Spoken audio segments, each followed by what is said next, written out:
The Einar Linderley is kind of the creation of Middle-earth. And in the very beginning, there is kind of like this one entity named Ero Iluvatar. And from the thoughts of this entity, new beings are brought into existence. And these are called the Ainur. And these are kind of like gods or angels. And there's kind of two different classes to them. There's the Valar, which are the most powerful. There's only 12 of them, the most powerful of the Ainur. And then there's the Maiar, which there's many, many more of them.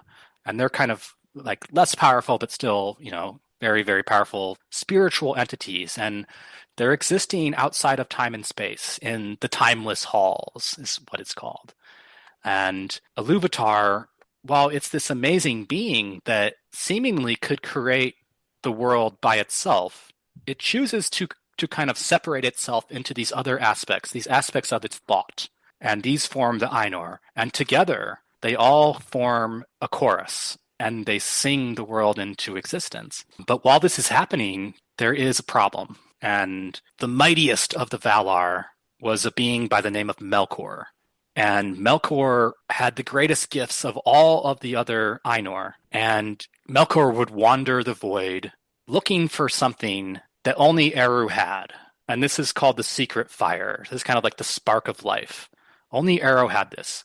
But Melkor, being the greatest of the Valar, desired nothing more than to create, had this intense urge to create. And it saw that it was stronger than its siblings, and it was looking for the secret fire, wandering the void, but it could never find it because the secret fire was only with Eru. And when the time of the song came, Melkor sings a discordant verse. So Eru puts forth this theme. All the Ainur join in this theme, and they start seeing visions of the world they're going to create. But Melkor has his own idea on creation. And so he sings a discord in the song of creation, a different melody, and it creates this discord.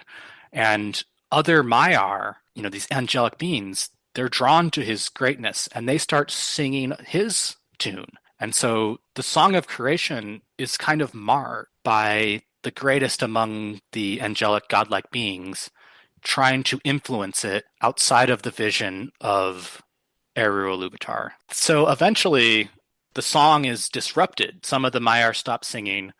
Iluvatar raises one hand and introduces a new theme into the song. Melkor counters with a new theme of his own. The discord continues. Iluvatar raises his other hand, and a new tune is brought forth. Melkor does it again, and eventually Iluvatar raises both hands, and this third and final theme encapsulates the discord that Melkor has introduced into the Song of Creation. And the world is brought into being, but it's not the original kind of perfect world that was envisioned.